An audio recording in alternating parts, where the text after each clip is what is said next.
Hello, Global Theater. My name is Jerry Fialka. Today's March 8th, 2024. We want to thank Rob Grant and his amazing podcast. I'm probably wrong about everything. It's an honor and pleasure to be here with José Vergara. Jose, where in the heck are you calling in from? Calling from the suburbs of Philly. How cool is that? The first question is, what is the best thing for a human being? I think experimentation, trying different things, not following into a routine. That's more and more. That's how I feel anyway. In the classroom, in my own life, trying to, just break out of routines and not thinking we have to keep doing the same thing over and over again. Love it. Beautiful. Never get that answer. Totally resonates with my entire life. What is your favorite form of information, how it comes into you? Maybe like the first answer, unexpected forms, being surprised.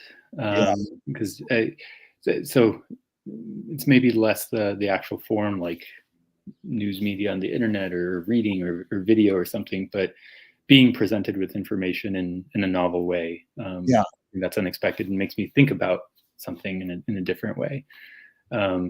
I think the more mundane answer is that it's, like, personally for me, harder to take in information just listening. I'm a worse oral listener than a reader, I suppose, taking information right in writing. But in general, just kind of be surprised. You're like this guy, Norman Klein, you know him, he's a great writer, teaches at Cal Arts. I says, what's your favorite form of information? He goes, honest. I says, that's an adjective. You know, everybody, it's implied you're supposed to answer with a noun or a verb, like reading, books. So, you know, you did say books. I figure you grew up a reader. Just to divert, did you become a reader, one, because your parents told you to, two, they did as an example, or three, on your own? I would say on my own. My mom wasn't much of a reader. She did some reading, but it wasn't something that I saw, growing up in the house. Just something, I don't know. I mean, she read to me growing up, and family members would read to me, but at some point, like so many of us, I'm sure, it just sort of clicked and just became an obsession. And I see it with my older daughter now and my younger one who's starting to read, and it's just so amazing, like the miracle of reading and how kids get into it and can't put books down. I guess not everyone, but it's wonderful to see, and I think that was more my case. Great. So why do you think humans collect or gather information? I think it probably depends on the kind of information. There's some information that we just need to keep living, like what berries could we eat, and not puke our guts out or keep going about our daily lives. But on a, I guess, deeper level or more significant level, I do think people ultimately are very curious. The human species, we want to know about the things around us. Nothing, I don't know, despite all the bad stuff, nothing has disavowed me of that view that we are curious and want to know why things are the way they are, or trying to understand other people. And then I think, when you get into the weeds, there are probably different motivations, some better than others, but regardless, we want to understand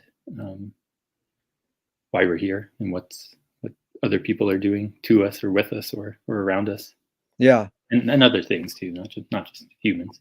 Yeah. And is this need or want to collect information more innate or more invented? I think innate. Ultimately, I think that's where I would fall if I had to choose between the two. Again, it probably depends on the particulars, of course, but I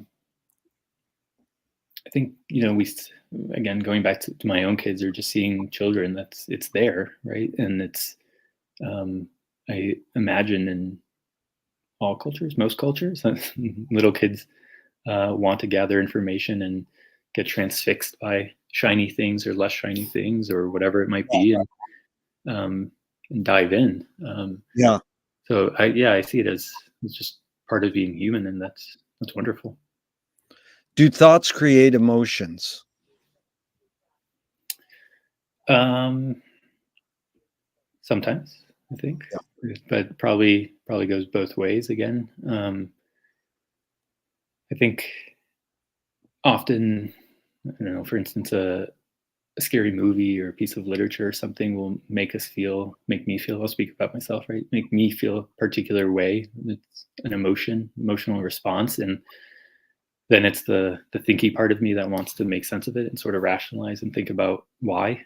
Um, so maybe there it's emotion leading to thought, but then also in having a deep conversation or um, thinking through a problem or thinking through an experience, that will also lead me to feel it Yeah. differently. Yeah. Yeah, so I don't think it can be disentangled, but maybe also the third factor here is confusion, the inability or momentary, hopefully, inability to understand something leads to both emotions and Yeah. uh, thoughts. Yeah. It's the confusion or the uh, disorderedness that's maybe somewhere in between thinking and feeling that I maybe find the most fascinating and maybe leads to better or more engaging, intriguing feelings and thoughts. Yeah. Jimi Hendrix has a great question. Is it love or confusion? I love that word confusion. I'm glad you brought that up. Fill in the blank, Jose. I don't know what I think until I. Um, I mean, I think the obvious one for me as a professor, as someone who thinks a bunch, is writing. So definitely, in some cases, writing. Um, but maybe sleep. And this is also maybe a given, but in stating the obvious. But I think getting good rest and sleeping and thinking through a problem or trying to figure out. Back in the day when I had more time to play music, like figuring out how something is played or memorizing something, and I think that's part of thinking, right? We need sleep in that process of sort of a fallow mental state, to just let it sort of simmer, and then you know what you think, or you know how to do it or how to proceed, and that's better, or easier said than done, of course. I wish I had more time to think and sleep and put those things together, but Yeah, that was good. Yeah, McLuhan says, I don't know what I think until I say it. Joan Didion says, I don't know what I think until I write it. And I've never had that. I don't know what I think until I sleep. That is brilliant. Can you time? Yeah, can humans think without language? Uh, yeah, I think so. I would say so. I mean, Joyce, of course, in his text is a good example of this. It's not all just word. It is all words, but it is more than words. It's images. It's um, gibberish. Sometimes it's emotions that kind of float around um, in our heads and occasionally come out and, and make sense. I think it's hard to envision human life as it stands without language, but I think also there are ways to communicate with the non-human, whether it's animals or nature around us, that isn't rooted in language necessarily. Um, Well, Chomsky says a language is not just words. It's a culture, a tradition, a unification of community, a whole history that creates what a community is. What do you do when language doesn't work? When language breaks down, what do you do?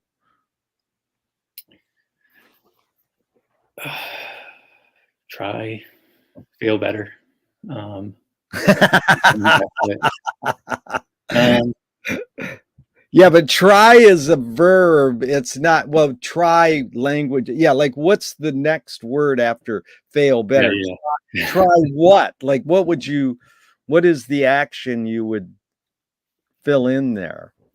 I don't know. I suppose step away again, and maybe that's when I go take a nap or sleep. Yeah. But if we're talking about writing, of course, in the moment, in the failure of language, Yeah. when we are conversing, like I'm trying to make my words make sense to you and anyone else watching, eventually trying to say something coherent, and just spouting things out. But I don't know. Yeah, I mean, it's an excellent question. I think try ruminating some more. Try putting things in other forms. Yeah. I think I don't know. It's a question I think about a lot, in particular with regard to the sorts of things that I study and write about. Um, one of those being Chernobyl, the nuclear disaster, and Yeah. where or now climate and the things we're facing. Um, it's hard to find words to fit those horrible things and the emotions people feel out of it. Um, so maybe one thing I do is turn to what others have done and think about how in those moments of crisis, um, you have to find new language to represent what's Yeah. happened, even though it's an impossible task. But we try and fail Yeah. and feel better and so on. Yeah. So I think that's where I'm going to land. That I I look like to find what find other people have done. like yeah, find a new language is really a good answer. And it is turn to others. Really good. Your observations of humans in general, are we more thinking beings or more feeling beings? I think I would want to say thinking. I mean, that sounds like the ideal in some ways, that we can be rational and thinky and do what's best for ourselves and the community and the world. But more realistically, and maybe in some ways pessimistically, more feely. It's Yeah. feely, right? That was the alternative. Well, it's interesting because here's how you said, I think we're more thinking. Yeah. 80% of people go, I think we're more feeling. So they say that. And my friend says contrary. He goes, well, I feel we're more thinking. And we think, oh, well, we're going to be better off if we rely on rational thinking and not let our emotions.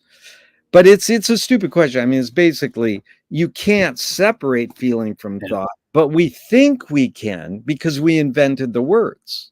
Right. So that's okay. So here's two questions from Alan Turing, 1950s. Is thinking a function of the soul?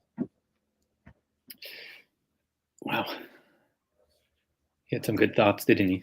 Um, I don't know. I think I'm trying to find my soul now. I guess, but maybe it's harder for me to answer because I'm not. I don't believe in souls, or I'm not convinced necessarily. So I'm maybe having trouble disentangling the two. Um, I don't know. Okay, that's fine. Yeah. The second Turing question is, can machines think? As a total non-expert STEM person, I'm not sure. I think I haven't seen any evidence to suggest yes so far. I don't think. Keep using this word now. You've made me aware of that. I I think or I feel like I haven't seen it yet, but I don't see why it wouldn't be possible in the future. Yeah. Again, not based on any real concrete knowledge of AI. Well, that's Jose. That's what I'm after. Is your Yeah, hunch, your guess? Because some of these I questions, think like, so. oh, I'm not a neuroscientist. I'm just saying you're. It's this is great. No, of course. I appreciate this. This is really good. Okay, do you more pursue happiness or more pursue meaning? Oh man, I think for me they're deeply entangled. Probably for many people they are. I think I've been um, really fortunate in my life, both my personal life and my professional life, and maybe other ways that I've been able to find both in one. You know, I found someone I love. We have two amazing children, and they're Yeah, both my happiness and meaning for me. You know, like Yeah. the motivation to do what I do, and to think and feel better, and to engage with the world more happily, I suppose, and with more meaning and intention. And then professionally, I feel like I've stumbled upon this career path of being a professor, scholar, whatever, reader. Um, and I'm really lucky that in what I do, I find meaning, and it brings me happiness. That in thinking about Joyce, thinking about Russian literature, thinking about art in general, they give me personally so much meaning, but happiness at the same time. Yeah. You can't Well, distinguish the two, and I yeah, know not the case for everyone, unfortunately. yeah. In Viktor Frankl's Man's Search for Meaning, he says meaning tends to last and happiness doesn't necessarily last. Mhm. But here's the next one. Does the brain more detect consciousness or create consciousness? Like, is consciousness there bubbling away and we're more so detecting it or more so creating it? Um, I think detecting. Yeah. Yeah. Again, if I'm choosing one of the two, I would lean that way. At least there's, I think, a lot that we don't detect, and a lot bubbling, and Yeah. we act out in ways that we don't necessarily understand and intentionally do. So I think for those reasons, I would skew in that direction and think that it's more a matter of I don't know, calibrating and fine tuning our Yeah. antenna, and trying um, to pick up on what our bodies are putting out there, and whatever's inside of us emotionally, physically. Yeah. You I- anticipated a great upcoming question with that word antenna. I appreciate that word. And I like when, see, it's really me and you versus the wording on the question. So, you inserted a new word there instead of detect or create. You said calibrate. So that's what I'm after. It's like we're just psychoanalyzing the wording on the questions. What's faster, speed of light or speed of thought? uh, Depends on how much sleep I get, I suppose. What's been going on? Um,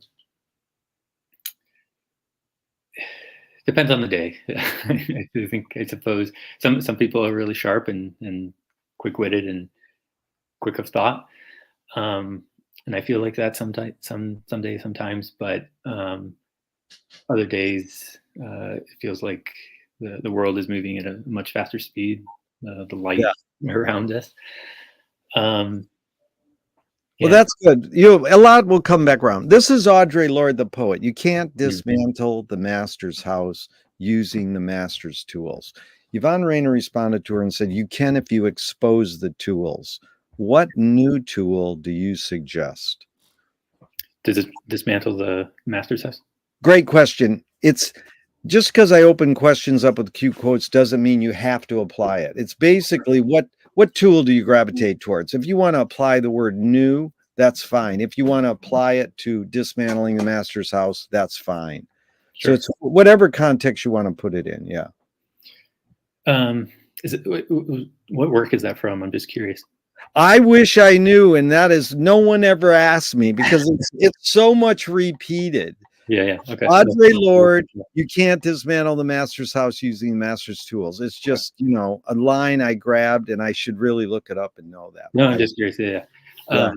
Yeah. I'm teaching a course on literary houses right now, and I feel like I should bring that in. Oh, that is so known. That guy yesterday says, well, I know it because this other great Black writer used that line. Yeah. And then he couldn't remember that woman's name or her book. So, but Okay. it is interesting how well you listen, because Yvonne Rainer is also an amazing thinker and active poet. And she says, no, you can if you expose the tools. So it really opens, the two quotes open up a big can of worms, but it's basically, Yeah.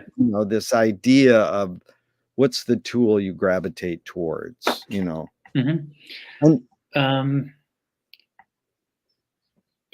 I mean, my first thought, I suppose, is not original and something we're looping back to, right? But a new language, finding a new way to Yeah. represent and in this particular case, reveal what's going on along Yeah. the same lines, reveal the power structures, and that takes new thought, new words, new expression.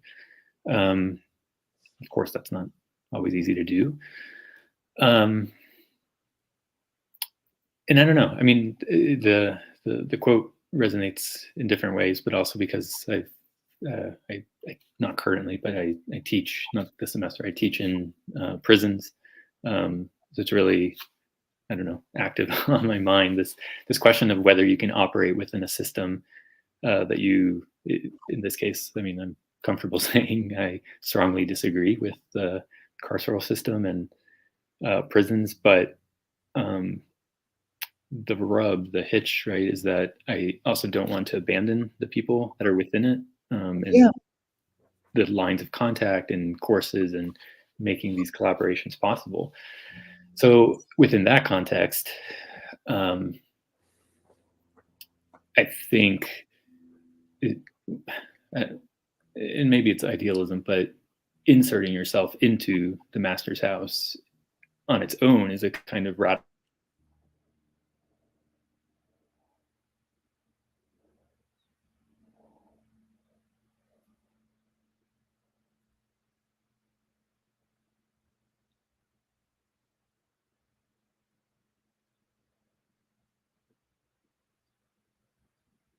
Dang, you froze up.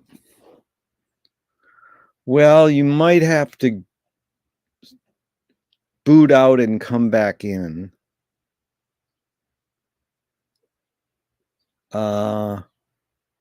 Let's see. Why don't you? Hi, sorry. Oh, yeah, you left me there for a second. I mean, you didn't left me. We lost connection for a second. So sometimes we have to insert ourselves. That was a great lead into. So I didn't get anything after that because Okay. it's actually one of my heroes, Frank Zappa, says in order to change things, you've got to work within the system. You know, Yeah. and you can work outside it, but there's something about work. You know. Yeah, I think if I can just finish that thought, Yeah, please. I think that's not. I mean, that's what I think. On the one hand, on the other hand, it's not radical enough in some cases, and not radical enough for some people, and I get that too. But the alternative is revolution, and that's not always possible. Yeah. The revolution isn't going to come fast enough. But inserting yourself into a space like a prison and offering a class, that in itself is radical. The carceral system isn't there really to educate or to build connection across the walls, for instance. And for that reason, I do think it can be a useful tool to carve a path in there, however it takes, and sustain the light and the positive within the master's house or the darkness. It's beautiful, Jose, because that was the film that had one of the biggest impact on me growing up was Birdman of Alcatraz with Burt Lancaster. And he's in jail and he learns how to play with, and have a relationship with the birds that fly in through the bars. Yeah. It's like, I realize it doesn't matter if you're in jail, you can still do good and have a good time and feel happy, but it is courageous of you to do what you're doing. I'll tell you this story someday about a woman I had who worked within the prison systems. It's immense. Mm-hmm. But the follow-up question that is, what new toy do you suggest? No.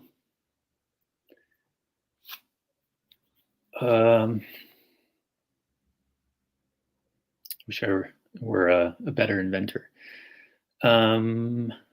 Toy. I don't know. What have people said to this? This is I love it. My wife says, don't tell people what the other people have said. Yeah. Now this guy is asking me, what have other people? No, it is interesting because doing this for 40 years and now you're not 399 since COVID, 400 for a week. Yeah.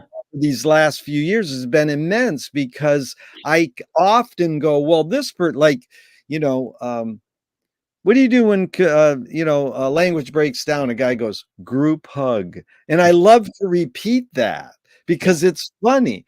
But what do other people say? Well, it's funny because I would say, what toy do you suggest? I mean, what tool do you suggest? And one guy or one person says, well, I can tell you a toy I suggest. And then that made me start, well, why don't you follow it up after tool, say toy? Yeah. Yeah. Yeah. They're not sure if they're supposed to put in the context, like with you having young children, toys in the traditional sense. Hmm. But one guy said, I mean, was amazing. He says, the toy I suggest is the next one I find when I'm walking down the path, like you find a twig and you turn it into a toy, Yeah.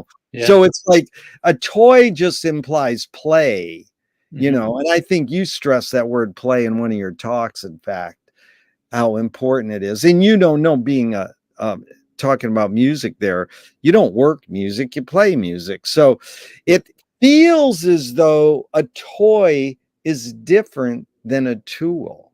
But really, is it? I mean, a toy Yeah. is That's what I was just thinking about. Yeah. another tool. Yeah. But it's like, oh no, but if you say toy, that means you're obliged that it's playful. But it doesn't mean you still can't do great things with a toy just because it's, you know, Yeah. Absolutely. Yeah. And I think there's so much.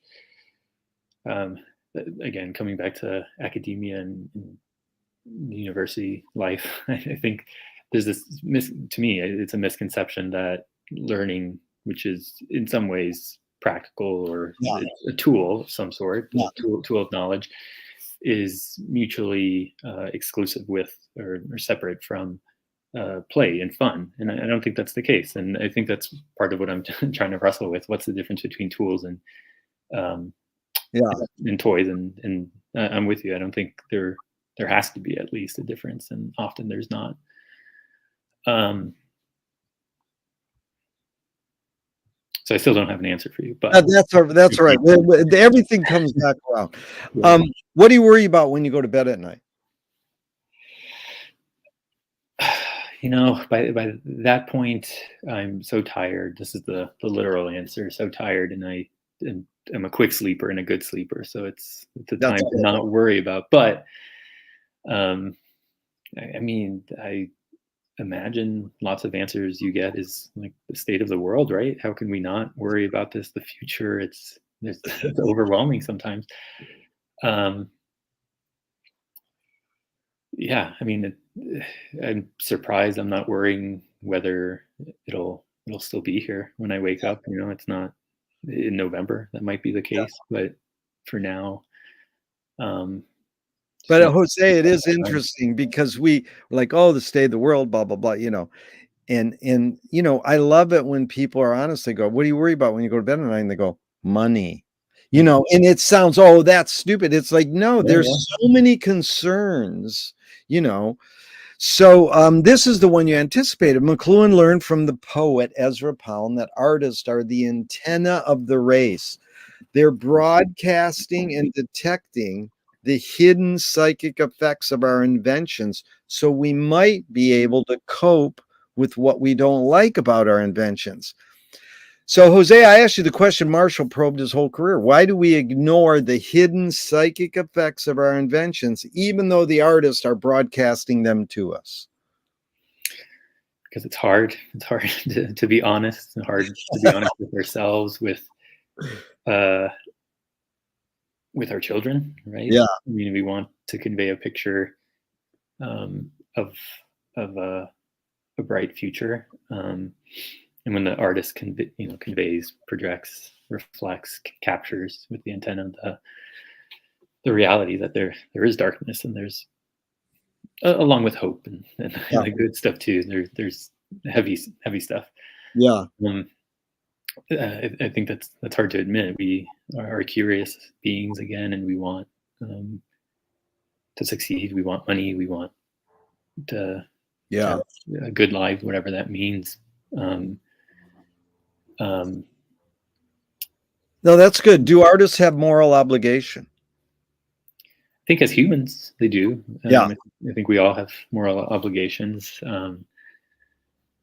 I still feel, ultimately art for art's sake, and art represents the world. Sometimes it doesn't, and artists don't. Yeah, I'm gonna force myself to choose. They don't have to have a moral obligation in whatever sense that might be. They can. Yeah. Sometimes that's boring art, but I think as humans, we have moral obligations to take care of one another and the places we inhabit, Yeah. local and global. Um, and in that sense, yes. And maybe where those intersect, there can be productive thought, Yeah. but not required. Yeah. Are you more afraid of new ideas or more afraid of old ideas? Um, I think my wife would say resistant to change. So that's the external Yeah. opinion here.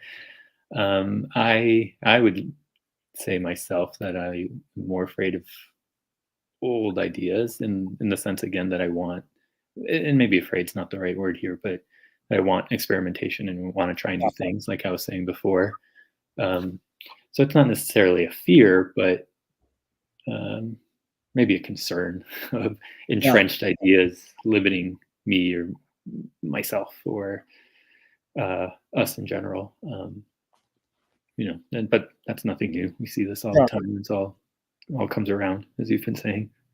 I really appreciate you brought up this word experimentation. I was really intrigued when it said, in your professional academic blurb, experimental.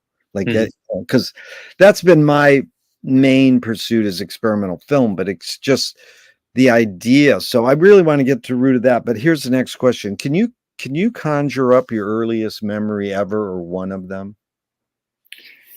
Yeah, I think about this occasionally, especially now with having kids, and I see how sharp my both of them, they're my two daughters, the kinds of things that they can remember, and they have much fewer years than I do, but it's incredible. So I'm wondering what they'll retain, and then for myself, I worry that I don't have. Maybe this is my fear. Then I won't remember things when I wake up. But uh, yeah, I can't place a particular one. I remember well my grandfather's apartment in Colombia, where I was born in Bogota, and his office and bookshelves lined with books. He was a journalist and a writer, so he had plenty of those. So that's it has to be an early memory because I moved from there when I was 5.5. I also remember being driven on a road along the mountains somewhere in Colombia, and a pool. So I would say those are my three memories: a mountainside road, bunch Yeah. of books, and a pool. Yeah, Pretty cool, dude. Is memory more a curse or more a blessing? but more a blessing, I think. And I try to remind myself uh, more and more often, especially in the last few years, when I screw up and it hurts and it feels, it lingers and it is really uncomfortable. But then I remember, with time, this will feel like nothing, and it's memory fading and not the emotion not being so strong.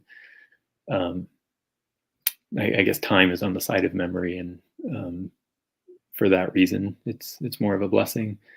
Um, yeah, and then the other thing I half seriously say is we all die, so whatever, it's okay making mistakes, and the memories will fade one way or another, whether they're good or bad. Um, Well, yeah, good.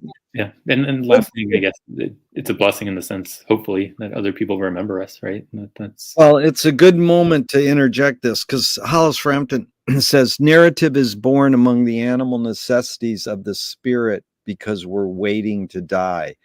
Can you forget to die? Forget to die, or that I will die? See, you are so that just started asking this question over the last couple of years, and people aren't sure Yeah. whether they're supposed to answer it literally or metaphorically. Yeah. And so they often go, "Do you mean can I forget that I'm going to die?" And I'm Yeah. like, "No, I'm just asking you, Forget can to you die. forget to die?" Which is can be applied different ways, you know. Yeah. Yeah.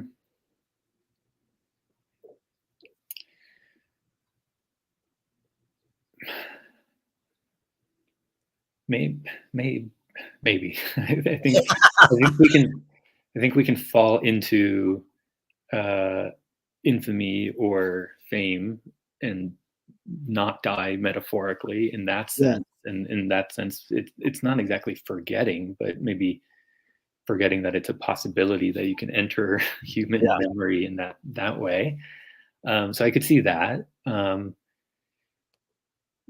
More often, though, I think uh, that sort of metaphorical forgetting to die is more intentional. It's um, Joyce or Dostoevsky or whatever writer inscribing themselves into memory intentionally. Yeah, I don't know. No one's forgetting to write an amazing work or forgetting to cure cancer. It's going to Yeah. take some intentionality. Yep. Very good. Tell me someone within your immediate family, then outside your immediate family, just briefly, who had an impact on you, kind of like a role model, and what specifically was that impact? Um, the immediate family. I have a small family. I'm trying to choose. I suppose. I mean, yeah, I'd go back to my Is grandfather immediate enough? Yeah. And what'd you mainly get from them? I mean, some of this was intentional. I didn't know him super well, or not intentional. Like direct as a model, indirect in some other ways. Just seeing what he accomplished as a writer, as a journalist. For a while, I thought I would be a journalist. That's what I initially wanted to study and to do.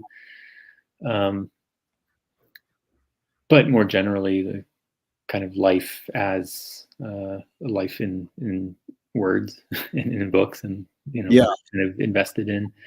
There are other ways that he wouldn't be such a good role model, and more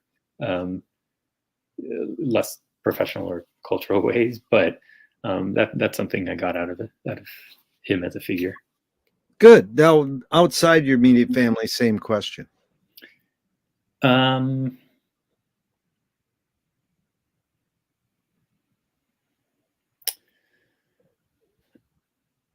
I mean, it's related, I suppose, but I had this professor, Gennady Jean Barb-Tarlow, who's one of my favorite professors, I suppose, in college, and again, a model for the kind of professional stuff that I said, but also his kind of deep loyalty. I think that's something I really value.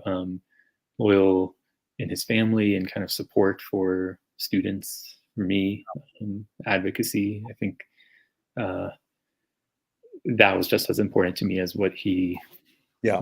the model he set as a professor. Let me add this question I stopped asking. Is loyalty based on reason? I mean, it can be, but ideally, it's not. I think I want to say ideally it's not. That it's more feely and more That's the love or the compassion or connection that you feel to someone. I mean, obviously, it can be mercenary in that you feel you're loyal to sustain power, sustain an organization or whatever. But that strikes me. I don't know if I have the alternative word for it, but that strikes me as something else, a different kind. No, Jose, there's no right or wrong answers, but that one you got right. Glad to hear it. Were you raised a particular religion? No. And do you pray? I don't. If God exists, what would you like God to say to you after you die? Oh boy. It's okay, I guess. Like, everything we hear is not good if I'm doing the wrong thing. Um, I don't know. I mean, I guess, yeah, it's okay in the sense that I am not going to be committed to eternal damnation and having my Yeah. organs chewed out, but also that it's okay that I did okay. I hope I'm Yeah. bringing good to the world, local and global. Um, I don't know. I think that's all we can hope for. That's good. Do evil people exist, or does evil use people as a vehicle? Oh, um,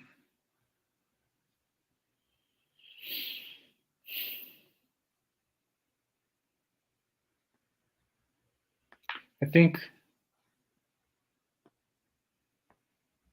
yeah, I can't disentangle it. I think evil people um, exist if I allow myself to exist in that binary of good and evil for a couple minutes. Um, they're not born evil, but they're generated. That value, that personality, or whatever, is generated given the conditions of society or uh, untamed privilege, whatever it might be. I can lean in that direction. People who are selfish, disloyal, and bringing negativity and darkness to the world. But in the other direction, or the other part of your question, I think darkness does. You put it that it makes use of people. Well, it's funny. Yeah, it's as a vehicle. So Yeah, yeah. evil people exist, or does evil use people as a vehicle? Yeah, I think. I mean, the thing that comes to mind is Dostoevsky's Demons, Yeah. where ideology, and I think some ideologies are evil or horrific. That ideology is infectious. I mean, that was the point in that novel. Ideologies can infect people. Um, People are part of that. You can't remove them; they're agents. But as this ideology spreads, it can get out of control and lead to unexpected consequences. And in that sense, it becomes a vehicle for an idea that goes beyond individuals or maybe even a group. Yeah, it's good because you led perfectly in the next question. How do you advise someone to deal with an enemy? And I'll set it up. Alan Watts says if you acknowledge your enemy, you empower them. Mhm. Coppola stole from the mob and the samurai. Keep your friends close and your enemies closer. JFK said, forgive your enemy, but don't forget their name. And Fellini says, I need an enemy. So it's a lot of thoughts. The basic question is, how do you advise someone to deal with an enemy?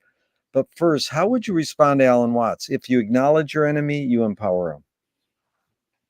I think that's true. Yeah, and I think that's probably how I was going to answer the question as well. That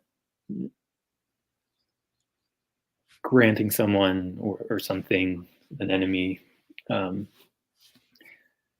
that status, the kind of right to exist alongside you, in front of you, at the same level, right? If you name someone an enemy, I think often that implies equal standing, equal footing, and in that sense, it's empowering.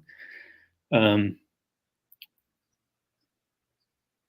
so I don't know. I mean, I'm not sure that I have. I hope I don't have enemies myself, but I think uh, two things. One, certainly trying to understand other perspectives. That's something that's lacking, and in that sense, getting into that house or getting into that system, as we Yeah. were saying before. That's one way to address the enemy. The other one is to, I don't know, again, I think a connotation or association with enemies that it's very serious and kind of conflict.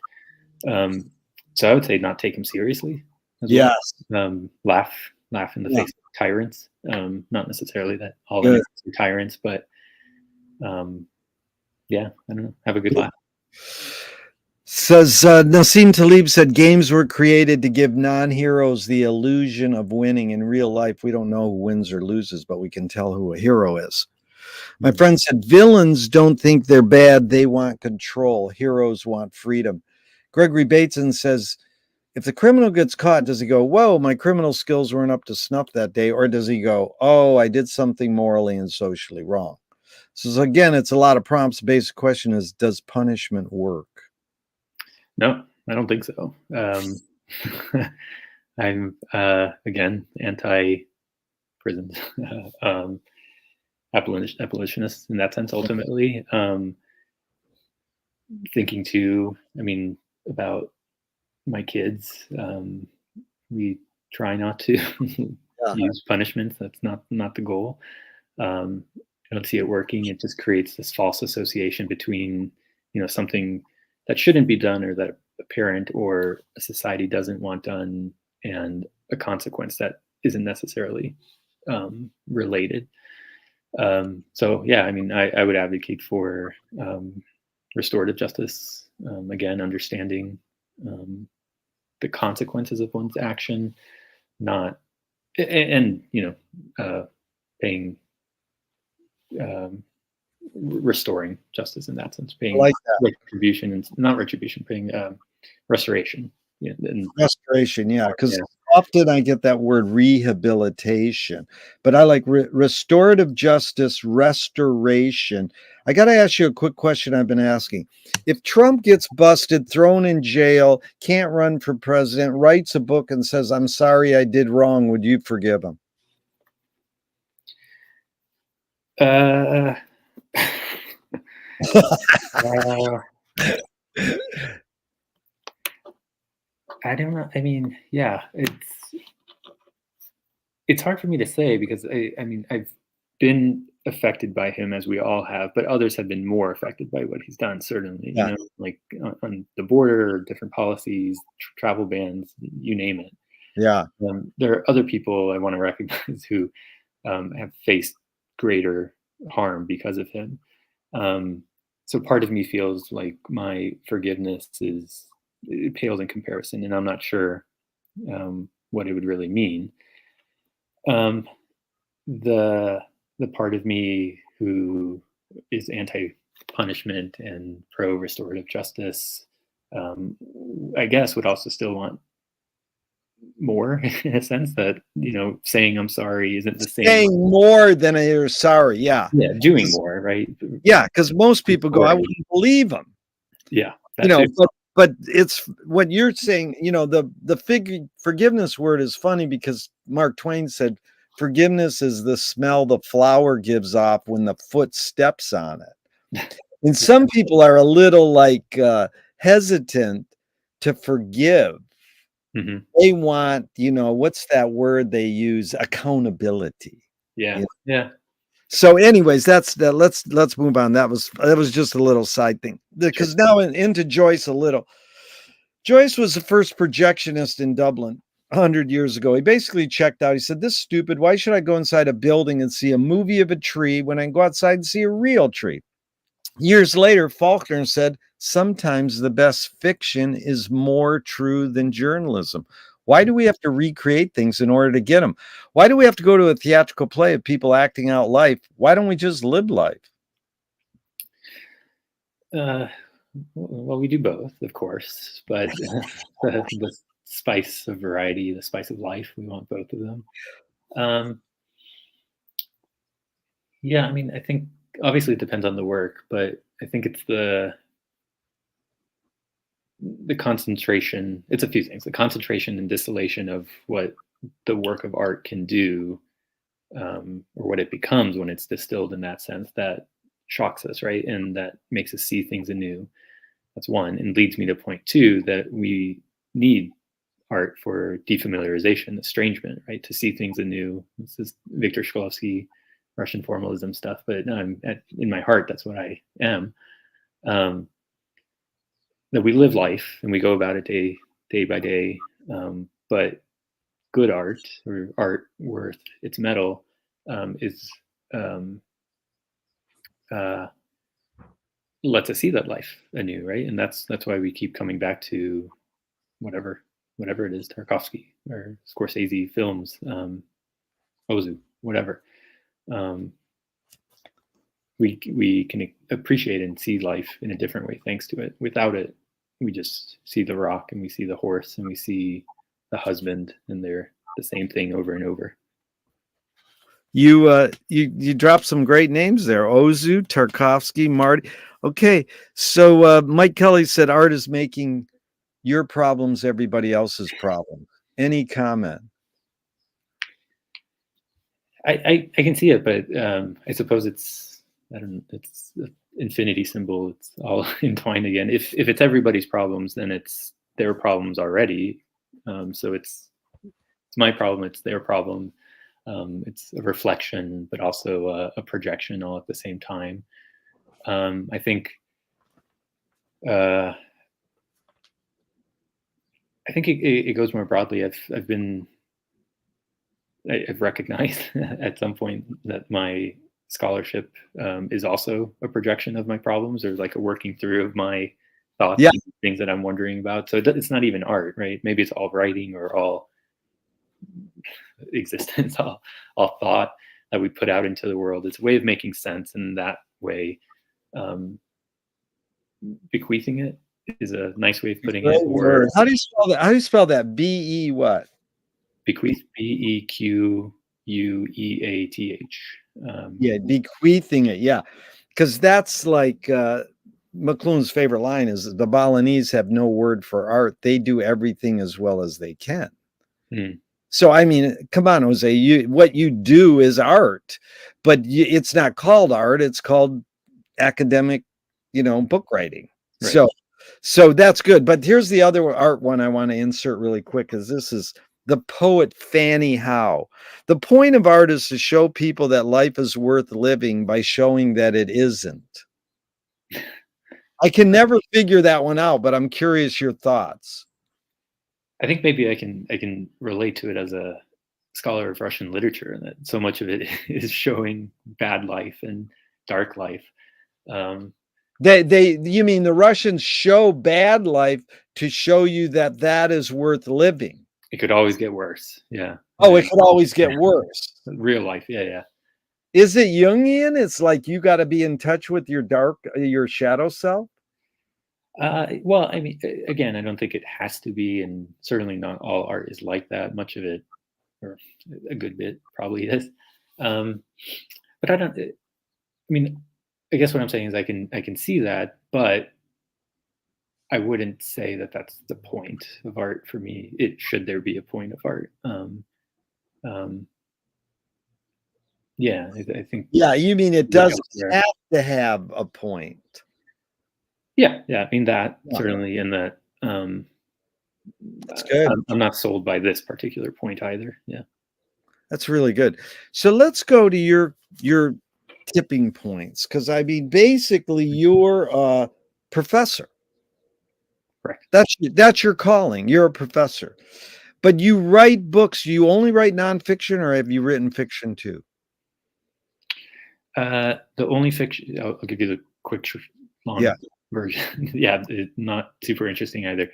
Wrote fiction as a kid, like many people probably, and then the only fiction that I've written recently was, and not even that recently, was when I started teaching in prisons. I was teaching courses that were literature / creative writing, and kind of creative writing workshop. And the guys encouraged me and my co-instructor to also write some stories, so it would be more egalitarian. And isn't that cool? Yeah, so I do. I told you, dude, if you're going to make us do it, you got to do it too. Yeah, exactly. So I wrote a few short stories, and now, of course, I have Delusions of Grandeur, going back to those, and a couple novel ideas, and maybe I will. Yeah. But then you mentioned music. So did you grow up a music guy too, playing music? Eventually, yeah. In junior high, middle school, junior high, and then through part of college, played guitar and bass. Player or composer, or both? I would never call myself a songwriter. I was in bands. I was not, it was more collaborative and not like, And so let's go to your calling, let's say, professor of Russian lit. Where's your tipping point? Would you go to college? What you studied in high school and college, and where'd you go? That's my calling. What was your tipping point? So the process was started in high school reading Crime and Punishment and Lolita. Crime and Punishment for class, Lolita on my own, because we read reading Lolita in Tehran, and it sounded exciting is the wrong word, but controversial and worth picking up. So I read those two and had this interest, and then went to college to study journalism at the University of Missouri. They have this big journalism school, but just wasn't into it for various reasons, and took a class my second semester on Tolstoy and Dostoevsky and was floored. I loved the books. My professor was amazing. And yeah, just quickly dove into the language the next semester when I could. And then you mean you learned how to speak and read Russian immediately? Yeah. Well, it took some time, but yeah, I don't mean immediately. Yeah. That's weird. Yeah, so it's funny, they required you to read this book about that had Lolita in the title, and then you went and read Lolita on your own. That's right. Yeah. Okay, so a screenwriting teacher told me great artists when you can clearly see the intention of the maker.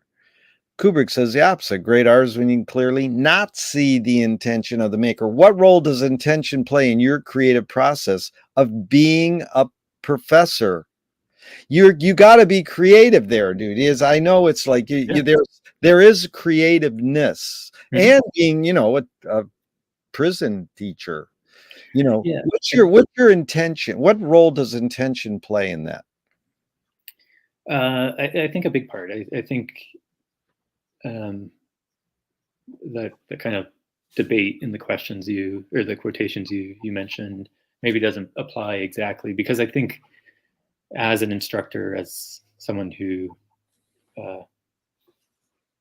professes as a professor, it's important to be clear about my intentions, why we're doing certain things to my students, right? Or with my students, why I'm assigning certain things. So intentionality and the clarity of intention, I think, is really important there for the learning. More generally, I do think there should be creativity in teaching and the sorts of things I do. On a basic level, putting together a syllabus is something that I really love, and I think of it as curation, which is creative at its heart. Kind of structuring of a thing, a document that tells me and others what we're going to do for 3 months. I would hope it's creative and fun and engaging and educational and insightful, ultimately what we do. And that structure allows for that. And then in the kind of day-to-day, I like to think that I'm creative with assignments and things, whether it's things like in the prison class, for instance. The last couple of times I've taught it, we had some traditional assignments, but at the end I had students for the third assignment do these group projects where they, it was after we read Crime and Punishment, we had them write a short scene, a short play, in which a character from the novel is transported to the present day and interacting with people in the present day, and they have to kind of work through how Dostoevsky's ideas come into conflict or align with some issue from 2024. So again, it's coming back to that play and creativity. I think that's central there. The other day I had students, instead of doing free writing, I had them do free drawing. So reading, responding to a novel and drawing, and seeing what comes out of that. Again, thinking in a different language or a different form. Yeah, really good. You ever see the film Short Eyes? You know about that? Mm-mm. You should see it. I mean, I highly recommend it because it's all about, prison creativity, Okay. It's sort of like the doc that turned us over, that like, whoa, this can happen. So I really respect and honor you for doing that, because I don't imagine, is it a pay gig to teach in the prisons? Well, the program that I was a part of in grad school was just all volunteer. Now it's part of my regular course load, so it's like part of my teaching, and I bring college students with me. So Oh, you bring students with you. Wow. yeah. Okay, now to Duchamp saying art, there's no art without an audience. When you're writing your book, about Joyce and Russian lit, how much are you thinking of your reader? Probably on first pass. I don't know. It's hard to say. I think what I was going to say on the first pass, probably less, and Yeah. that can be a problem, for a book like this that I hope is engaging and well written, but not a novel. But is Um, it, let me interrupt, sorry. Yeah, yeah, Jose, is your book intended for academia or pop culture or both? definitely academia, pop culture, probably not, but any reader of Joyce Yeah, will and yeah, read it. Yeah, not doesn't have to be someone with a PhD, just someone yeah, who's curious about literature or Joyce or Russian okay, literature, kind of at the yeah, intersection there. Um, so I mean, I certainly think about the reader whenever I write, whether it's public writing, things published yeah, online, or a book like this. Think about reader in terms of, putting it simply, keeping their attention, right? Wanting them to read and be invested in what they're taking their time out of their day to do, and to convey my ideas in a way that's legible at best, but also engaging. And I mean, I guess I'll take this opportunity to also say that I think in academic writing we need, again, to explore and experiment more and take yeah. different avenues. And my one, not maybe not just the one, but one way I tried to do that in this book, which isn't necessarily the earth shattering or anything, but in the conclusion, or for the conclusion, I interviewed a number of uh, mostly writers, but readers more generally of Joyce, Russian speaking, Yeah. and put together this essentially like a mini oral history of how they came to Joyce and various questions. And I mean, I would say that's not typical for an academic book to have this sort of inserted into Yeah. the book. But I thought of that as, if I'm allowed to say, right, a creative gesture. You're allowed, dude. That's experimenting on the Zoom. Okay.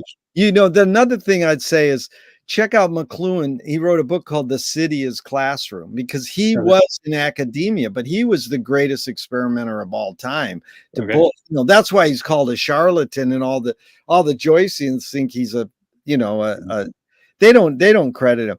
But here's the thing he said. Well, one of his students said is Donald Thiel, who wrote some good books on McLuhan, said McLuhan was teasing people to believe his percepts were concepts. So in academia, you have to say, my theory, I'm going to tell you Yeah, this. yeah. He was teasing people that his percepts were just like guesses and hunches, and questions were concepts. Mm-hmm. So that's why they go, this is bullshit. That's why he really broke the Finnegan's Wake code. So before we get into Joyce, one more question. Uh-huh. And McLuhan says that everything we invent extends some humanness. Knife and fork extends our teeth. Shutter in a camera or projector extends our eyelid. Maybe non-tangible religion or philosophy extends consciousness. What does the writing utensil extend for you? What humanness, or he used the word human sensorium, I use humanness. Whether it's a keyboard or a pen, what does it extend for you? What humanness does the writing utensil extend? I think at best, in my best moments, it extends time, my sensation of time, Yeah. durée. And that's really important to me. In the last few years, I don't know, five or six, I'd say, I switched to writing, for articles or, things that I'm not just jotting in an email or whatever. Yeah. Writing longhand. I have tried going back to typing, and it's just my brain just starts falling apart, and I can't get my thoughts out very clearly. And I think it's the time that the pen usually grants me in writing, and slowing down is unbeatable. I love that experience. It's good. Yeah, and the physicality too. Physicality. That's good. It reminds me of Tarkovsky. It's like slow cinema. It's like, what's your hurry? Yeah. Okay, so tell me your history with Joyce. So you got these Russian lit people, then you got Nabokov. Where did Joyce come in? It was around the same time, but because they're assigning it, or it on your own? It was the end of senior year of high school. I was picking up Lolita, picking up all these, these big books that you hear about, that I was reading about and getting excited about. Not required. These other books. No. I mean, we read on your own. Crime and Punishment was assigned, but then from that I was picking up other Dostoevsky, other Russian stuff, and then Joyce's name, I had heard. Picked up Ulysses. You started with Ulysses? I did. Not as an assignment on your own. No, but I didn't get through the whole thing. That was the problem. You're like, what the fuck? Yeah, totally. Yeah. I mean, I read through Proteus and then started with Bloom, and the cat starts speaking, and I thought, this is not the time for this. So then where'd you return to Joyce? In college, with one of my professors, I had in one semester some extra time. I had taken, a bunch of the courses in the Russian program when I had switched into it, and wanted to try it again. So this professor, Tim Langen, I asked him if I could do an independent study with him. So we read Ulysses alongside At Swim Two Birds, and two novels by Andrei Bialy, the Russian writer. Yeah. Petersburg and The Silver Dove. So it was just that kind of one-on-one, and that, really showed me how Joyce has to be read with other people. It's not. Wow, there's a distinction there. Has to be read with other people is different, because the way Finnegan's Wake is, you have to read it out loud with a group of people. And the funny thing is, the New York Times, she wrote this article on our Finnegan's Wake reading club. Right. And it says, well, Joyce requires us to read Finnegan's Wake out loud with a group of people. And she goes, where? And so I said, I don't know. You do the reason. And so she said, allegedly, Joyceans claim that Joyce said that. So anyways, I love that, she kind of like couldn't say as a journalist that Joyce said, you must read it out loud with a group of people. But you're saying you had a Ulysses reading group with him, or you and him would read it out loud? No, just the two of us reading and then talking about it. Out loud, you would read a part and then you would talk. No, reading separately, but talking about it. That's what I mean. That I think. Oh, okay. For me, the best Joycean experiences are not me reading it by myself, but rather doing the reading or reading out loud in a Wake group, sure. But the talking about Joyce, the talking, reading it together in that sense. So, so that was the second stage, and then the last stage before I, fully committed, or when I fully committed, was in grad school. I took a seminar for my PhD minor on Joyce, Beckett, and modernity. So I reread Ulysses at that point and saw these connections to a particular Russian novel, and thought maybe this would be a project to dig into further. And that, from there. And that was your thesis, and then your first book? Did your thesis? Correct. Yeah. Your thesis became your first book. That's right. That's good. In that grad school, was that the one with Sam? Oh, no. This was at Wisconsin. So the Joycean there is Richard Begum. And that's B-E what? G-A-N. G-A-N. Begum. Okay. So now M. Begum. Okay. So now, did you ever read Finnegan's Wake out loud with a group of people? Right now, yeah. I started a group here before the pandemic in Philly, and we were meeting in person, and then the pandemic kind of shut it down for a little bit, and then we picked it up on Zoom. So we have a small group, and we are working our way through. I think we're on a similar installment plan as you, maybe And almost you, 3 decades. do you know Peter Coogan? He made a list of every Wake reading club. Are you open to having other people enter, but you got enough people? No, we'd be open to it. Yeah. Okay. Yeah. Yeah, I should hook you up with Peter because he made the master list. Yeah. You know, sometimes we have people hop on and, you know, Yeah. they don't know what they're getting into, maybe, or it's not for them. It's been a consistent group, but getting new people is hard. Yeah. So Jose, what do you think excuse me, what do you think Joyce is saying, epiphanies and everydayness? What does that mean to you and him, and just that phrase? I think maybe going back to partly one thing, going back to what I was saying earlier about seeing life anew, right? Yeah. Discovering something unexpected in what's all around us. I think appreciation is also a part of it. Kind of opening yourself up to seeing things as they are, and what they can offer, I guess. What sort of exchange can happen, maybe with nature or something else out there. How much do you think you get Finnegan's Wake, and how much do you think Joyce got it? That's a stupid question, but just the percentage from 0 to 100%. How much do you get the Wake, and how much did Joyce get the Wake? Before you finish the question, I thought you were going to ask, how much do I get it and how much does it get me? Now, that's what I want. I want to be able to expand my questions. I have to add that in the future now. How much does the Wake get you? Well, you know,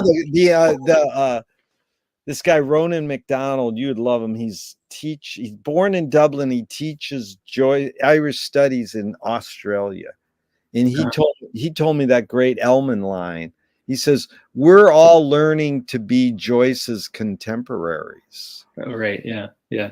What a line. I mean, that's what you're doing, is trying to be in Joyce's time. You know, all times are happening now, all at onceness. So we're trying to live in his times, you know. Yeah. And it is possible, you know. So how much do you think you get the Wake, just off the top of your head? It varies page by page, maybe average 15. 15, I always insist you get it 80 because you were attempting it. That gets you right up to the 60 to 80%. But you're taking the question a little too literal. That's all right. How much did Joyce get the Wake? And maybe I'm being pessimistic. I don't know.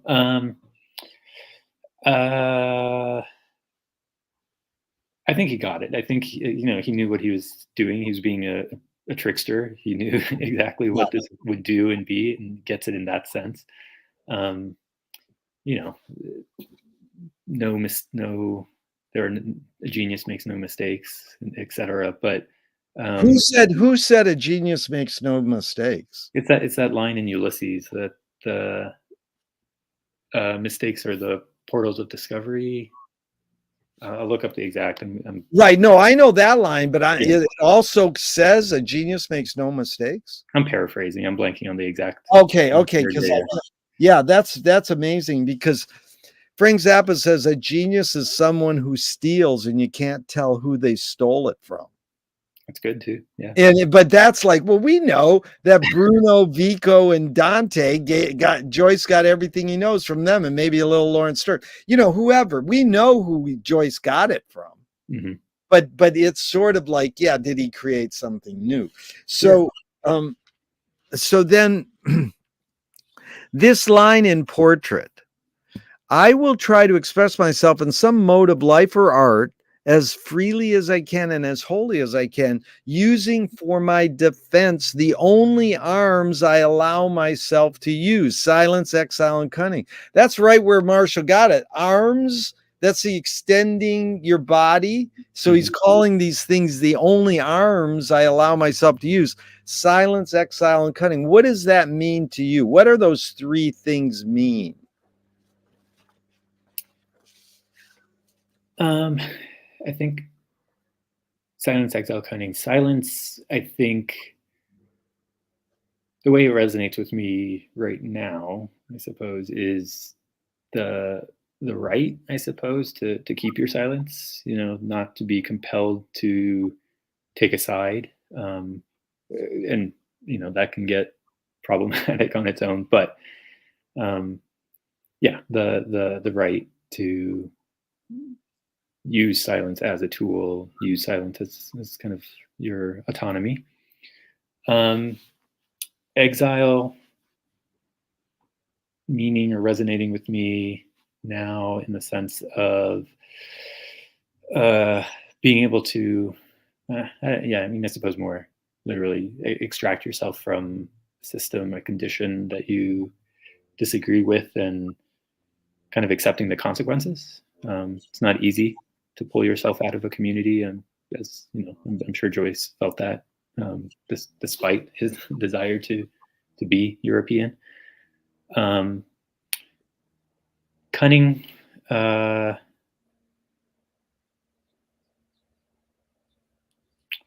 don't know. I guess I'm wondering about the etymology. I'm curious. I want to look that up. But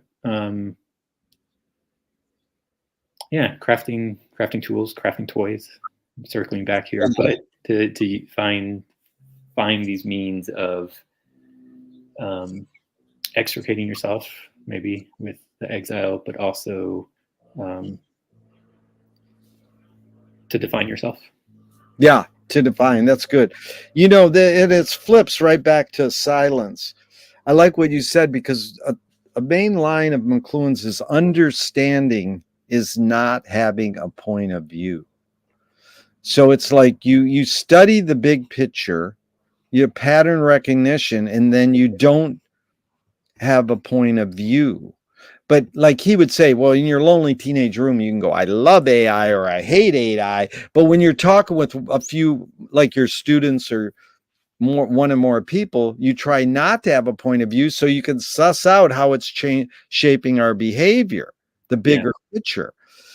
And then you don't shut down. And so this is called suspended judgment. Mm-hmm. So is that kind of what you were talking about in silence? To not take a side? Is that like having suspended judgment? I think it could be, yeah. I think that's difficult for me. I'm thinking about that professor I mentioned, Tim Lang, and someone in some moment complimented that ability or that technique in the classroom with him. That this was a student. She said that they read poems by all these different authors and poets, and she had no clue which one was his favorite or where his loyalties lay. And I think, maybe that's a kind of suspended judgment, just accepting things as they are and understanding them, and comparing or whatever. But he did curate which poems you were reading. That's the thing. She was realized, hey, you gave us 20 poems. You're not telling me which one you like. But I gave you 20, so I did curate. That's very interesting. She made that observation. So here's the other line, Joyce. I'm always curious. People think, what does it mean? Oh, welcome, O life. I go to encounter for the millionth time the reality of experience, to forge the smithy of my soul, the uncreated conscious of my race. Is there there's not even a comma there. So what's the smithy of my soul? So we brought up that word earlier and you're like, I don't know. Well, you were like less. I mean, this is what is Joyce saying? The smithy of my soul, the uncreated conscious of my race. Mm-hmm. I mean, for me, I think it's right. All this big metaphor, clearly. So the smithy being that creative process, working on the soul, working on one's experience, soulful or mental or emotional, whatever experience, that it's this difficult process working through that, um, in general, right? I think creative Yeah, product, no matter what, is hard to produce. yeah, Creative thought, also, um, I don't know, maybe this is paradoxical too, but I sort of associate that too, that difficulty and challenge in the smithy with, um, that the idea of like producing iron and being a smith, uh, associate it with uh, the tradition and like finding your place, crafting yourself in this, long lineage, this long, expansive process that goes beyond yourself. Um, and then the second half, I mean, some of it to me is Joyce being dramatic, and um, ego driven in the best way we yeah. see in him, that he can craft this picture, like you said, of his time that we're still trying to rack our minds around or with or on. You mean like Martha Graham says, great artists aren't ahead of their time; they are their time. So that is, yeah, you meaning that he was his time. Here's another example. McLuhan said, and you tell me if this resonates with what you were saying to me. Mhm.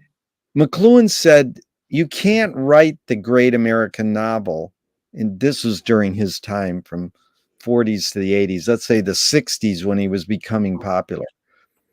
On the cover of like a Time magazine, he says, you can't write the great American novel. The front page of the newspaper is the great American novel. Mhm. So, he's just saying, it's like Duchamp saying the artists of the future will only have to point. Mhm. So that's again like curating. I'm just pointing at this stuff, and you think it's my work. I'm writing a novel here Yeah. because I'm giving it to you in the form of a novel, and really I'm just making a list of all these quirky saying. Like the other one I love is Joyce just listened to shortwave radio in Paris and wrote it all down. And then he didn't go that, you think I wrote a novel here, but really it's just, a thing to get you to realize what reading does to you. So, when he says uncreated conscious, did he make it? Like, did Joyce make the wake? I love this question. Is Finnegan's Wake true? Yeah. Yeah. But what part of the bookstore do you find it in? Fiction. Yeah. Yeah. Yeah, they should have it in the nonfiction section. The other funny thing about the wake is there's no cliff notes. Well, there's, I mean, Well, there's a lot of books one. that operate as Yeah. cliff notes, Well, but when you go to the form of great literature, there's always a cliff note. I mean, did any other book get over on the cliff note people? well, the only one, what I had in mind was the, what's his name? Anthony Burgess, shorter Finnegan's Wake. I think that's the closest we get to a Cliff's Notes, right? Well, that's that. Well, the intro to that is brilliant. So, Yeah. I mean, the rest of the book's stupid. Why would you write a shorter version? Well, that's what I mean. Because he got paid. Yeah. Yeah, because he got paid. But I mean, Burgess is one of the key Wakeans of all time. You ever see that 30 minutes of him in a bar explaining the wake? Just pieces of it. Yeah. Yeah, well, it just came out on YouTube in the last year. It's been around for years. Yeah. Yeah. Yeah. But anyways, I went off on a million tangents there, but it's sort of like when he says uncreated conscious of my race. Mm-hmm. Yeah. I mean, I guess I kind of go back and forth on all these things we're saying, because it's there. He's pointing to it. The world around him, Ireland and Dublin and everything else in the wake and in Ulysses and all the other works. It's the antenna. He's pointing. It's the shortwave radio. Yeah. But in that creative spark, in that smithy, right? He gives it some form. He gives it a different understanding, and that's the only thing we really have to make sense of and wrestle with now.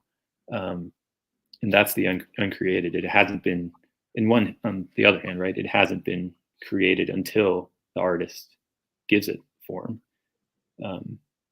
Until the artist, you mean the creator. But see, I think the wake is the co-creation. It's like indigenous American Indian tribal people had this thing. When you dream, you would go to the tent next to you and you go, okay, dude, Jose, what'd you dream last night? And you start explaining your dream and then go, okay, then what happened? And blah, blah, blah, blah. And you say this stuff. And I become the co-creator of your dream by what questions I ask you. That's what the wake is. It's like us with the reader. It's Joyce and us co-creating it.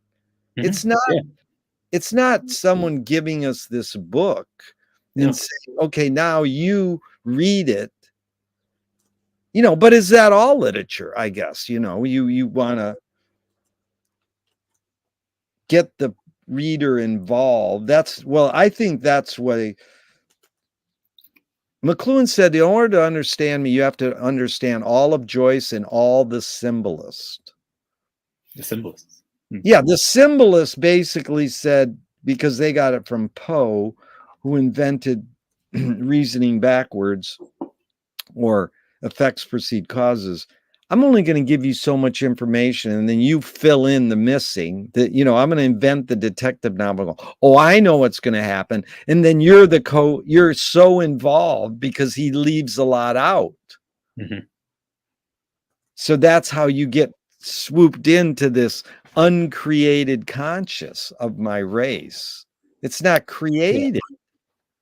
Yeah. I mean, I agree that that's the process. There's this great essay. I'm blanking on his first name. Iser, Iser, the reading process, and it's this phenomenological take reading of the reading process itself, and it's a lot of what we're talking about here.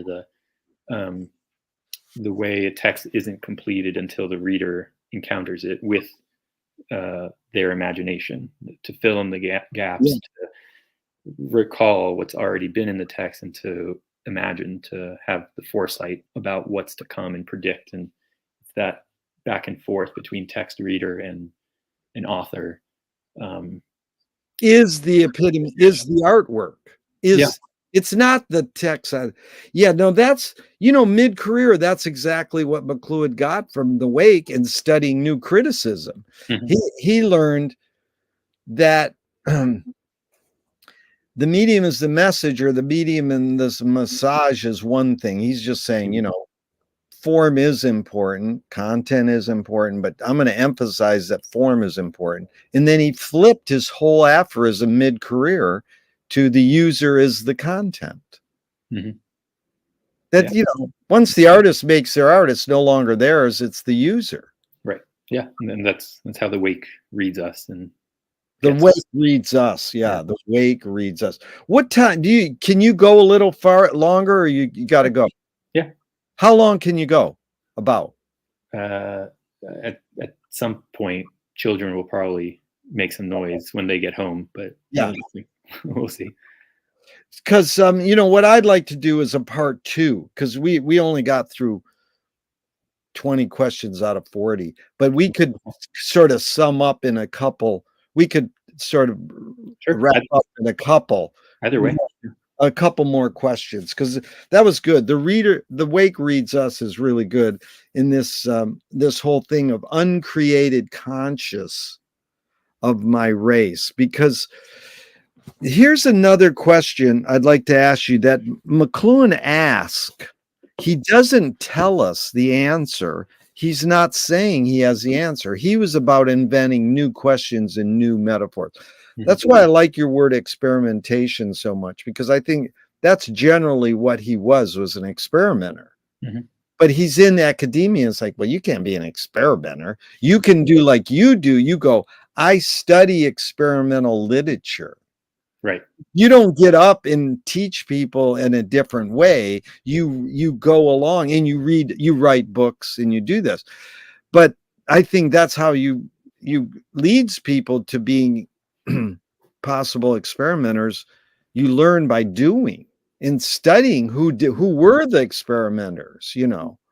Yeah, no, I agree. And I mean, I think maybe a distinction too to make is between the sciences and the humanities and social sciences, right? Because when you say, when one says that you don't experiment as an academic, well, obviously the scientists do. They get to have fun and Yeah, blow shit up and whatever and do the things they do. So what I think is we need more experimentation in yeah, humanities, in literary studies. Why not write things in different ways? Why not see what happens when you take it one direction and fail? yeah. I have this idea of starting an institute for failure, uh, That's cool. where we try to make sense of what failure is, and not, on the one hand, not failure that's like abject failure, just miserable, like you can't get Yeah, anything out of it, and also not the other pole, where often failure stories of failure are turned into success stories, and then the failure is gone. So yeah, I kind of want to exist in the middle, a failure that's not yeah, miserable and a failure that's not a success. What is that? What does it mean to fail? Um, uh, and how can that be part of the creative or scholarly process, yeah. in a way that is foregrounded and, I guess, celebrated more than it currently is anyway. Um, No, it's brilliant, Jose. I want to be a guest lecturer at your college, and I'll help finance it, because one of the greatest Zappa lines ever, Frank Zappa said, "I'm a failure, but I'm not a miserable failure." oh, there we go. That's Now, good. now people love that, but it's almost not quite where you're at, because you want to, he was a success. He is a self-made millionaire, and blah blah blah. But he means to himself in getting the music he wanted to get out of his head and played the way he wanted it. It, Mhm. it failed in a lot of ways, but he went along and he says, "Well, it was semi-successful," you know. Yeah. In Shelly Manne, the great jazz drummer, played with Frank. I says, "What was it like?" He says, "That guy knew what he wanted and got what he wanted." Mm, And that's hard to get when you're that difficult of music. right. Here's the question McLuhan asked, and I'm curious if you can help break it down for me.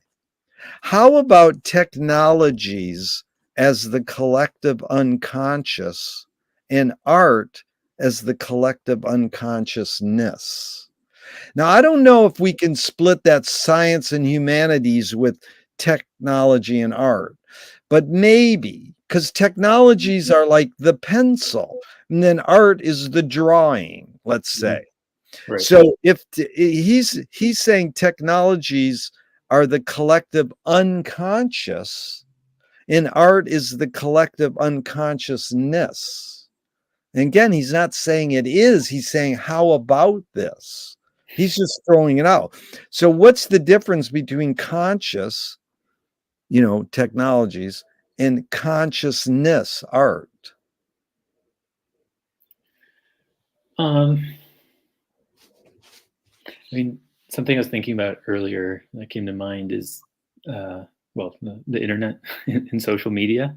Yeah, And I'm going to try to link this to your question. yeah, We'll see if I fail or not. But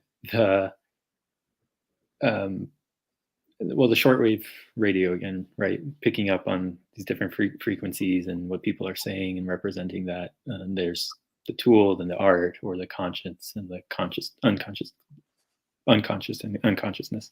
yeah, Um, I mean, I think one way to look at, right, everything that's produced on the internet, or just take Facebook, for example, right? It's this great big book that we're all producing together, the story of life, the story of day-to-day experience, complaints, celebrations, whatever.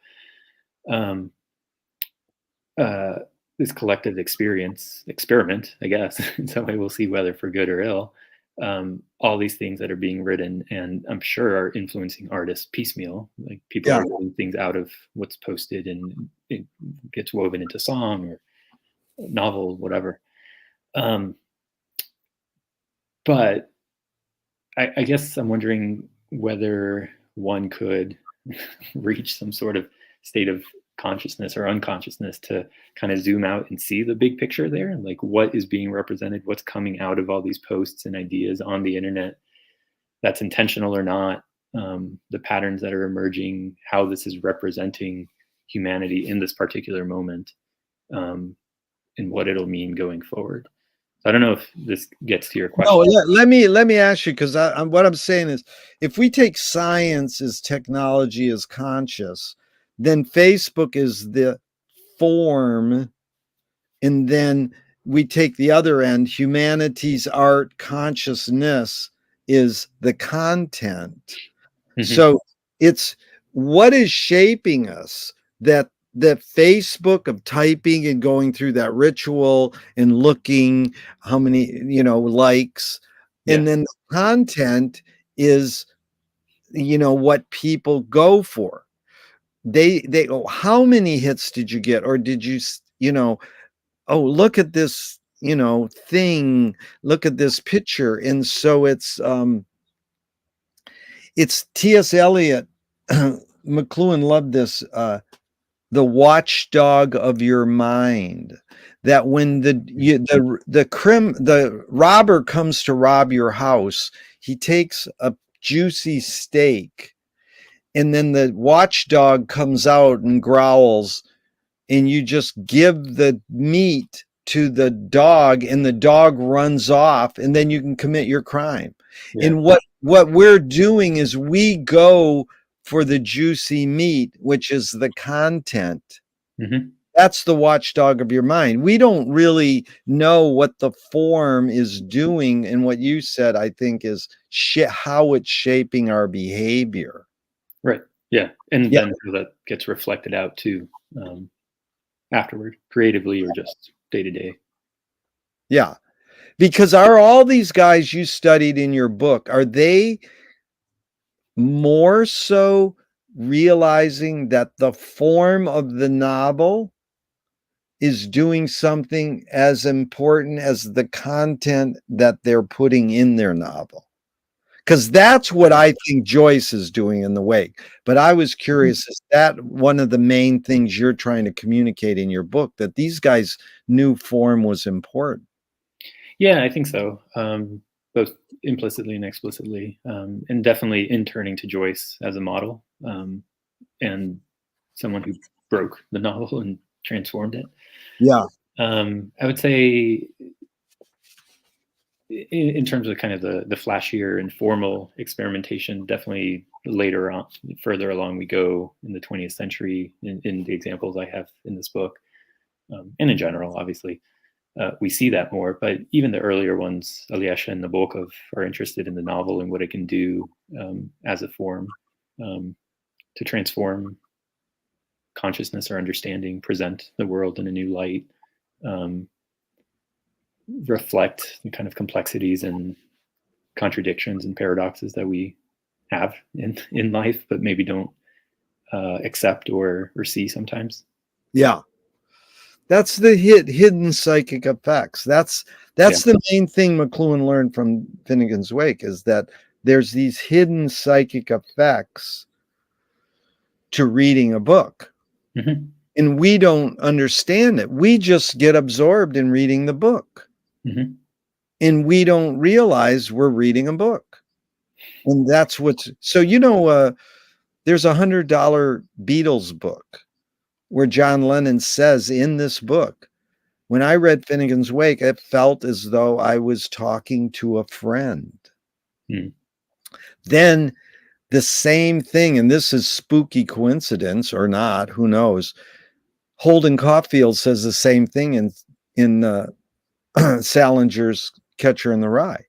He says, when I read a book, it's as though I'm talking to a friend. That was the book that was in the back pocket of the guy who shot John Lennon. Oh, wow. Okay. Whoa. So that's almost like that cosmic consciousness we're beyond. It's like Joyce, supposedly Nora was pissed if Joyce went and saw mediums, but she was okay if he went and saw horrors. Something risky there. Yeah, the risk. Well, this is maybe we could close out part 1 with this and do another part 2 like 6 or 8 months down the line. Sure, because this has really been fun, Jose. I learned a lot and I appreciate it. And this is McLuhan in 57, Classroom Without Walls. Mhm. It's misleading to suppose there's any basic difference between education and entertainment. This distinction merely relieves people the responsibility of looking into the matter. It's like setting up a distinction between didactic and lyric poetry on the ground that one teaches and the other pleases. However, it's always been true that whatever pleases teaches more effectively. So Mhm. there's a couple things to tackle here. It's like what pleases teaches what is more effectively being, teaching, pleasing, and more effectively. Because in your profession, did you get training how to keep the attention of your students? Did they train you how to be a teacher? Uh, it varied. Definitely with language instruction, I received great instruction in how to teach Russian, how to make materials, all those sorts of things. But it wasn't, well, I mean, I guess implicit in some of those things is, yeah, how to design materials that will keep learners, students engaged. Engaged is Engaged. different than pleasing. See, then that's the word, Yeah. because let me tell you, Jose, one thing. Most people say, no, I had to learn by most teachers tell me this when I interview. They Hmm. go, I had to learn. They didn't teach us how to teach. They just taught us what to teach. And here, I can show you that I can teach it. They didn't say you got to be like a performer. You got to be like a stand-up comedian, No, totally, yeah, and definitely with literature and culture, no training in that regard. The Yeah. language, it's a little different. Yeah. But you do see, here's where you are trained, is you see these other people who've taught you in the past, and you go, "Oh, I Mhm. like that professor because he kept Yep. my attention, and that one was boring." Right. Right. So then now go to the meat of that. Whatever pleases teaches more effectively. Like, is there a difference between education and entertainment? In whatever pleases teaches more effectively. Any thoughts on that? Lots of thoughts. I think, I mean, and I'm gonna try to remember all of them, and keep it brief. The first thing is what I was saying earlier, right? That I think there's this false dichotomy between fun and learning in higher education often. But there's no reason why we can't have fun while reading Finnegan's Wake or while Yeah. reading anything or discussing a movie.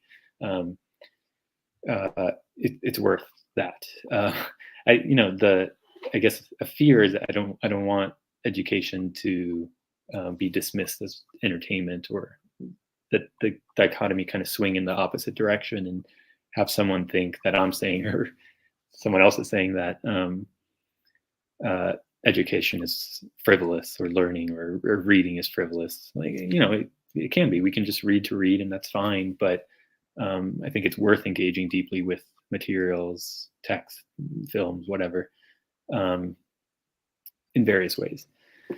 And then the other thing, and something that I came to recently, or I've been thinking about a lot recently, is I'm teaching this novel this semester in a course called the novel is called House of Leaves. Have you heard of it? And the last word is Leads or weeds? Leaves. Leaves, Leaves. Okay, Yeah, yeah. who's the author? Mark Z. Danielewski. Okay, and tell me why you're teaching that and what's the point. Yeah. Sure. I haven't heard of it. No, please enlighten me. So the novel is about a house that's bigger on the inside than the outside. The family moves in and discovers this hallway that shouldn't be there. So the house is a quarter of an inch bigger on the inside than the outside. And then this other doorway appears and leads to like a vast dark labyrinth, and all Yeah. sorts of things happen. And then the novel itself has multiple layers. There's that story, but then another one above it, and another one above it, and then one more on top. Various degrees of depth. Um, but one of the things that's most intriguing about the novel is how it plays with typography. So often the form reflects the content, the story, the plot. So you'll have some pages that just have 1, 2, 3, 10, 15 words, or they're placed in a certain way, and you have to engage with the book physically. Oh, Um, wow. You so have to turn the book rather than, yeah, wow. What year has this come out? 2000.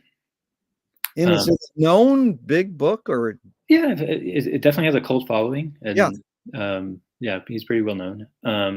And all his books engage with typography and kind of moving books around in different ways. The second book, Only Revolutions, tells kind of the same story, a sort of history of part of the history of the United States from the perspective of these two teenagers who are on a road trip, and it's printed on both sides, so you flip it every 8 pages to read each perspective over and over.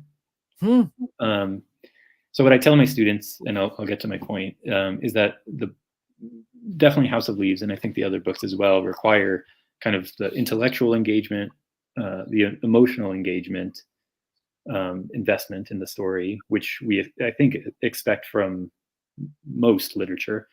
But then what his books do, and definitely House of Leaves, is introduces this physical component where we have to actually engage with it physically, embody that experience. And it's that tripart combination that's really special, but also very challenging. It's operating on these many levels and really difficult. So what I'm getting to, going back to the question, is that I wasn't sure how this book would go. It was the first time I was teaching it, but I assigned it, and the students are really, really into it. And I think what it means and what I'm getting out of it is that if you present students with difficult work, weird shit, they'll rise to the occasion and are into it and can get really invested. And you frame it the right way and engage with it in an entertaining way and in a thoughtful way and intellectually rich way. But it can be fun at the same time. You didn't have to go to some higher up to get that approval. They give you this job to teach people, and you can pick whatever you want. Yeah. Do you know Mark, the author? I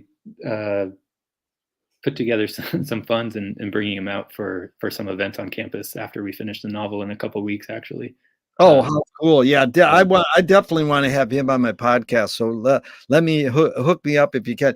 But Sure. This is good. So because that's what Joyce is doing. He's bringing reality, because you have to hold the book. Although you got to look at your screen if you're doing it, but there's a physicality, because Ulysses is different. You can have Ulysses read to you like a book on tape. But the Wake, if you're going to get the Wake, you have to see the text and hear it mispronunciated by all the people, because they all got good educations and they know how to pronunciate correctly, because there's no correct way to pronounce the Wake. But it's the physicality really came up because one of the greatest experimental filmmakers ever, Phil Solomon, he used to be a projectionist in Boston, and during waiting for the reels to change, he'd read the Wake, and he says inevitably he would throw the book at the wall. And then there's another physicality. There's this great artist I know. He said his friend used to walk down the street in New York City reading the Wake, and after he read the page, he would tear the page out and throw it into the street. Wow. So then, someone walking along would find this page. Yeah. And there's no identification of what book this is from on the Wake. It doesn't have that like top title of the book. It's just like, here's some gibberish on a page, and someone would find it and read it and go, what the heck is this? So there's a lot of physicality, but it's funny because it's back in intellectual and emotional. They're both involved. What you also reminded me of is this Major McLuhan thing he learned from all the people he studied, was sense ratio shifting. So when you read a book, the sense that's important is your eyes. When you listen to music, the sense that's more dominant is your ears. So there's a sense ratio. You like, what human activity involves all 5 senses equally, Right.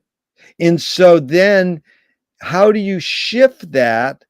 Because when you're reading the wake, it's not an eye. He turned the eye experience into an ear experience. Yeah. But he didn't abandon the eye experience. Right. Yeah. He made it become, like Ray Charles' backup singer said when Ray died, he turned our eyes into our ears. No, he turned our ears into our eyes. That's what she flipped the wake. The wake turns your eyes into your ears. Ray Charles says she said he turned our ears into our eyes. Right. Yeah. That's beautiful. And I think that's often, right, the most exciting art. That switches the Yeah. sense ratio shifting. Yeah. Yeah, because you get so comfortable. Like I say, here's a good one. Do you ever watch a Bugs Bunny cartoon with your eyes shut? People go, what's the point? I says, you don't hear Carl Stallings music when you're watching Bugs Bunny. Because it's so much part that Bugs in the visual and what he's saying is so dominant, you're not hearing the music really. And then John Zorn took his music and put it on an album and say, dude, this guy's an amazing composer. And we all went, what? And we realized this guy was an amazing composer. But you don't watch Bugs Bunny with your eyes shut.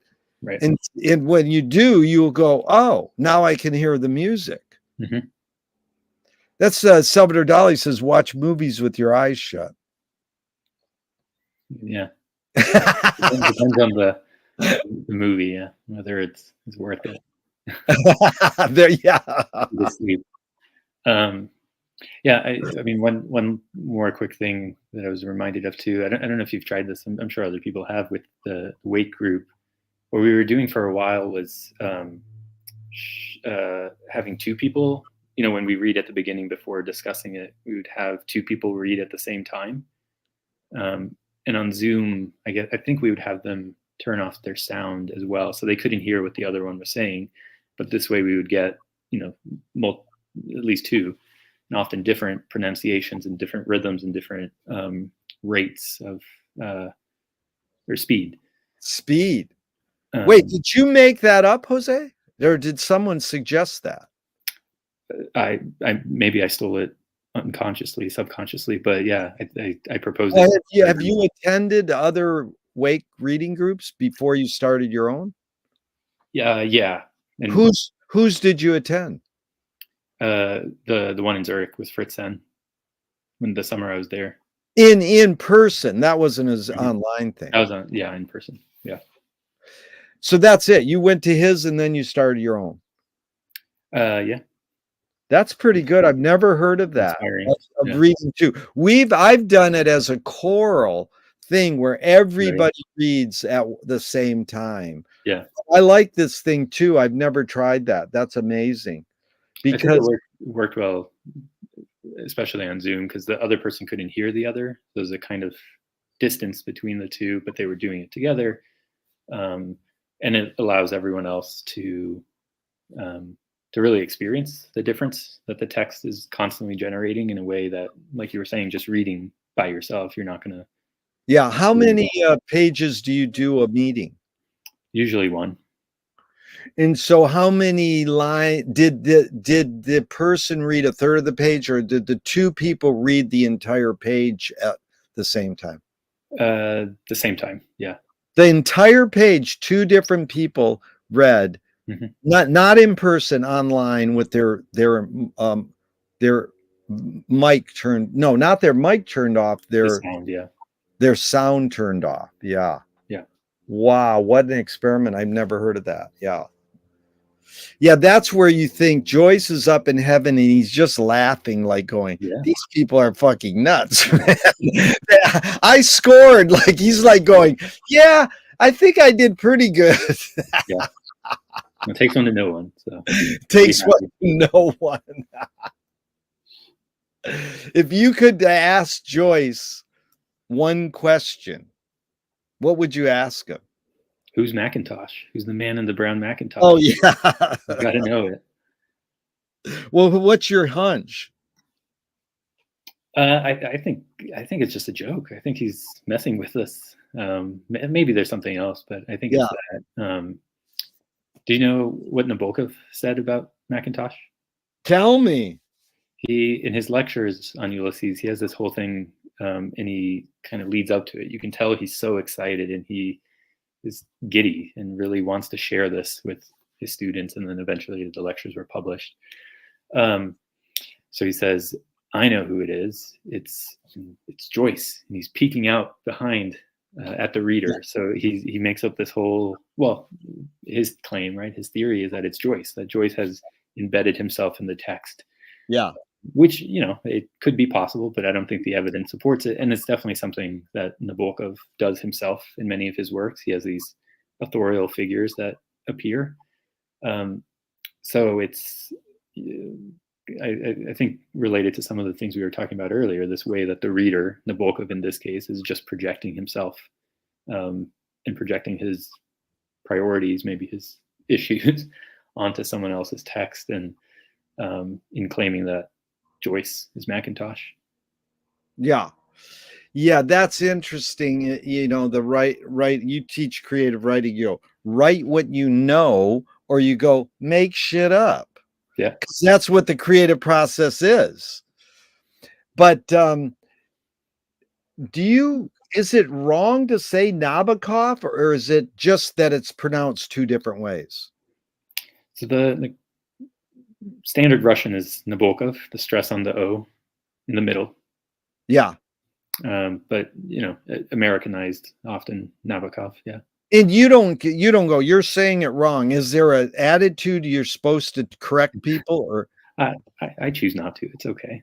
Yeah. Because they just say it. It's like Benjamin or Benjamin. It's like, get over it. That's but did you see Kubrick's Lolita? Yeah. Yeah. What do you think of that? I think it's kind of a mess. I'm not. Is it a mess? I'm not personally a fan. Yeah. Setting aside all the controversial questions and matter, I just don't think narratively it works super well for me anyway. Starting with the reveal, I think a big part of the novel is the reveal at the end about Quilty and this kind of doubling that happens throughout the whole novel. But in the movie, we have the murder up front and this encounter, instead of it being something that's built up to over the course of the work. Yeah. But did Nabokov hate it or love it, or either way? I can't remember exactly. I don't remember any super strong feelings. I could be wrong, but that makes me think that it was kind of usual. I mean, he wrote the script originally. Well, yeah, but I think it's controversial there. He wrote the script, but then Stanley messed with it. Yeah. That's known. You mean it's known that he messed? Yeah. Mm-hmm. Yeah. Well, that's we'll close out. Jose, this has been really fun. We'll close out with one of McLuhan's favorite jokes and Hitchcock's favorite jokes in that regard. Uh-huh. Two goats are eating film coming out of a film can, and one goat turns to the other and go, "The book was better."